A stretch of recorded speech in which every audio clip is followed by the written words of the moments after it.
नमस्कार, मैं आस्था और आप देख रहे हैं क्लीन न्यूज यूपी। तो चलिए देखते हैं उत्तर प्रदेश की दिन भर की 10 फटाफट बड़ी खबरों को।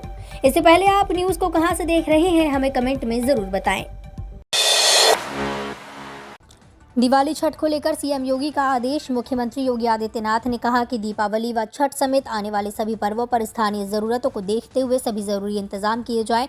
उन्होंने शरारतपूर्ण बयान जारी करने वालों के साथ जीरो टॉलरेंस की नीति के साथ कड़ाई से पेश आने और माहौल खराब करने की कोशिश करने वाले अराजक तत्वों के खिलाफ कठोर कार्रवाई करने के निर्देश दिए हैं। सरकारी आवास पर आहूत प्रदेश स्तरीय बैठक में आगामी पर्वों पर होने वाली तैयारियों व बाढ़ राहत कार्यों की समीक्षा कर रहे थे। उन्होंने अतिवृष्टि के बीच राहत कार्यों को तेज करने तथा आम नागरिकों को स्वास्थ्य सुविधाओं की सुलभ सुविधाओं जैसे विषयों पर संबंध में शासन प्रशासन के अधिकारियों को आवश्यक निर्देश दिए। सीएम योगी आदित्यनाथ जीडीए की 62 करोड़ की योजनाओं का करेंगे शिलान्यास। गोरखपुर नगर निगम परिसर में 18 अक्टूबर को मुख्यमंत्री योगी आदित्यनाथ गोरखपुर विकास प्राधिकरण 62 करोड़ 84 लाख 2,000 रुपए की लागत वाली 54 योजनाओं का शिलान्यास करेंगे। त्वरित आर्थिक विकास योजना में सड़कों व नालियों के निर्माण की स्वीकृति मिली है। इसके साथ ही मुख्यमंत्री नगर निगम के 224 योजनाओं का शिलान्यास व लोकार्पण करेंगे। इन पर 206 करोड़ 33 लाख रुपए खर्च हो रहे हैं। नगर निगम और जीडीए को मिलाकर मुख्यमंत्री 2 अरब 69 करोड़ 17 लाख रुपए योजनाओं का लोकार्पण व शिलान्यास करेंगे। अच्छा कार्य करने वाले सफाई कर्मियों को मुख्यमंत्री के हाथों से सम्मानित किया जाएगा। काशीराम कॉलोनी में 49,50,000 रुपए की लागत से स्थापित नलकूप का भी मुख्यमंत्री लोकार्पण करेंगे। यूपी की सड़कों के गड्ढे भरने को 4500 करोड़ खर्च करेगी योगी सरकार। यूपी में 1 लाख किलोमीटर से अधिक लंबा यानी कुल सड़कों की लगभग 1/3 सड़कें ऐसी हैं जिन्हें गड्ढा मुक्त किया जाना है। बारिश और अन्य कारणों से गड्ढों से पटी यूपी की सड़कों को समतल करने पर योगी सरकार 4500 करोड़ रुपए खर्च करेगी। इस धनराशि से हल्के फुल्के गड्ढे वाली सड़कों में पक्का पैच लगाने के साथ ही अधिक क्षतिग्रस्त सड़कों पर नया लेयर बिछाने का काम किया जाएगा। मुख्यमंत्री योगी आदित्यनाथ ने 15 नवंबर तक सड़कों को गड्ढा मुक्त करने का आदेश दिया है। 24,325 किलोमीटर सड़कों को गड्ढा मुक्त किया गया। लोक निर्माण विभाग ने रोड डायरेक्टरी के आधार पर 3,86,859 किलोमीटर कुल सड़कों के सर्वे के पश्चात गड्ढा मुक्त अभियान में शामिल की जाने वाली सड़कों को चिन्हित कर काम शुरू कर दिया है। अयोध्या के राम मंदिर में लगाया जाएगा एटा का 2100 किलो का घंटा। उत्तर प्रदेश के मुख्यमंत्री योगी आदित्यनाथ ने रविवार को अपने एटा दौरे के दौरान मंच से जलेसर के घुंघरू घंटी उद्योग का जिक्र करते हुए एटा के जलेसर में बन रहे उस 2100 किलो के घंटे का जिक्र किया जो अयोध्या में बन रहे भगवान श्री राम के मंदिर में लगाया जाएगा। सीएम ने मंच से अपने भाषण में कहा कि एटा के जलेसर में बनने वाले जो घंटे हैं ये पूरे देश और दुनिया के अंदर हर धार्मिक अनुष्ठान में जब बजते हैं तो एटा और जलेसर का स्मरण हर व्यक्ति कर पाता है। सीएम ने कहा कि यहाँ की घंटी बजे बिना कोई अनुष्ठान पूरा नहीं होता। मुख्यमंत्री ने भरे मंच से अयोध्या में निर्माणाधीन भगवान राम के मंदिर के लिए एटा की घुंघरू घंटी नगरी जलेसर में बन रहे 2100 किलो के भव्य घंटे का जिक्र किया। उत्तर प्रदेश में निवेश को लेकर मुख्यमंत्री योगी की 15 देशों में तैनात भारतीय राजदूतों के साथ होगी बैठक। उत्तर प्रदेश में निवेश के नए रास्तों को खोलने के लिए सीएम योगी आदित्यनाथ सोमवार को बड़ी बैठक करने वाले हैं। इस बैठक में वो विदेशी मेहमानों से मुलाकात करेंगे। राज्य में निवेश को बढ़ावा देने और उत्तर प्रदेश को वैश्विक स्तर पर पहचान दिलाने के उद्देश्य से सीएम योगी की ओर से राजदूत प्रतिनिधिमंडल के सम्मान में रात्रि भोज का आयोजन होगा। मुख्यमंत्री योगी की 15 देशों में तैनात भारतीय राजदूतों से भी मुलाकात होगी।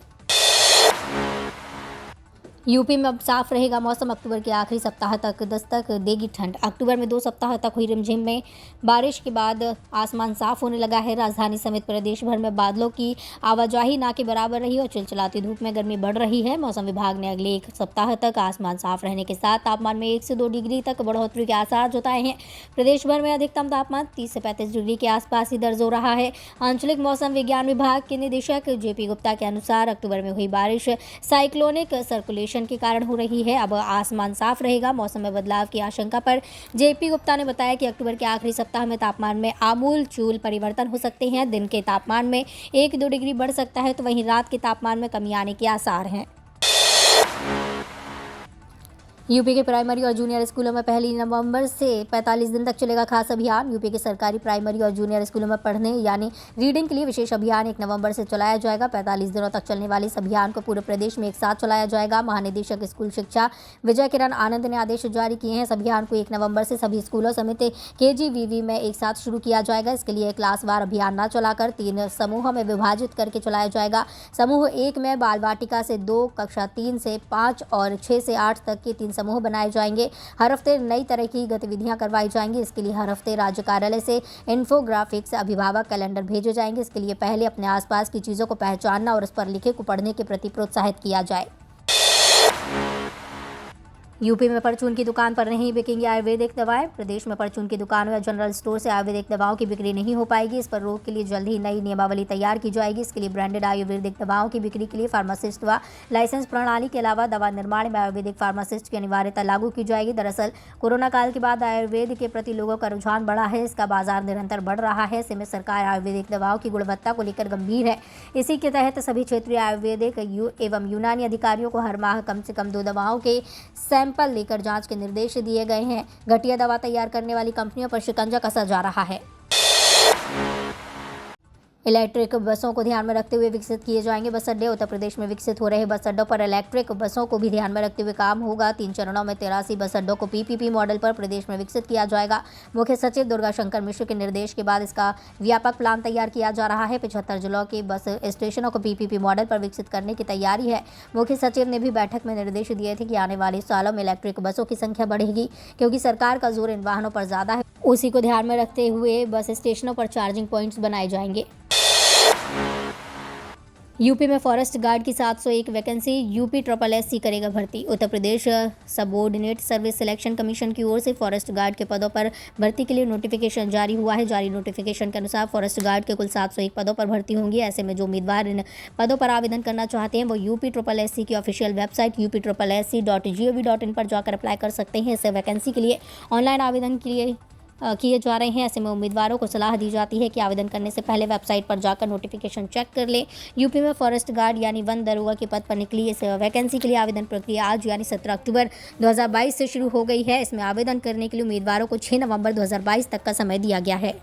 ये तो थी दिन भर की बड़ी खबरें। रोजाना सुबह और शाम यूपी की ताज़ा खबरों के लिए चैनल को सब्सक्राइब करना बिल्कुल न भूलें।